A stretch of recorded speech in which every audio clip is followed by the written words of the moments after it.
Assalamualaikum warahmatullahi wabarakatuh. Pada video ini kita akan membahas tentang media pembelajaran di masa pandemi bersama kalian.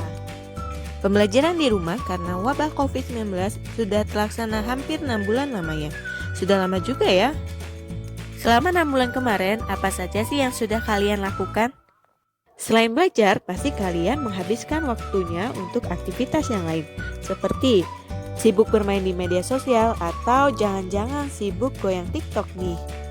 Karena terlalu lama di rumah, mungkin ada yang memiliki hobi baru, yaitu menjadi kaum rebahan, melakukan segala aktivitas di tempat tidur.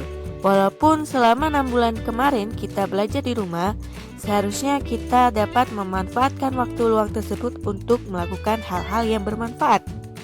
Seperti membaca buku. Dengan membaca, kita dapat menambah wawasan pengetahuan kita terhadap hal-hal yang belum kita ketahui.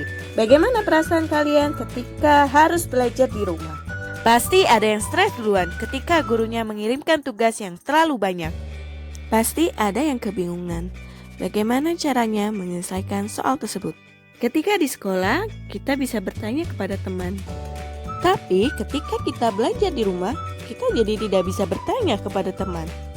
Akhirnya kita stres dan goyang-goyang TikTok. Jika kita menyikapinya dengan bijak, maka kita tidak akan merasa kesulitan dalam menyelesaikan soal yang diberikan. Sebenarnya banyak sekali loh media pembelajaran yang bisa kita gunakan untuk mengatasi kebingungan kita menyelesaikan soal-soal yang diberikan oleh guru. Setiap orang pasti memiliki gaya belajar yang berbeda-beda. Ada yang suka belajar sambil mendengarkan musik, ada juga yang lebih suka dengan suasana tenang. Nah, maka dari itu, supaya memudahkan proses belajar, kita harus tahu dulu nih, gaya belajar seperti apa yang sesuai dengan diri kita. Gaya belajar seseorang dibagi menjadi 3 tipe, yaitu visual, auditory, dan kinestik. Gaya belajar visual. Gaya belajar ini berfokus pada penglihatan.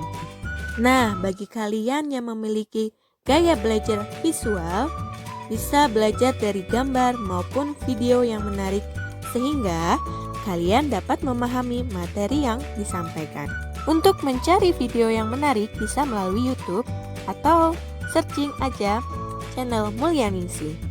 Selain itu, cara belajar visual yang tepat adalah membaca buku yang tidak hanya tulisan saja tetapi juga memiliki ilustrasi.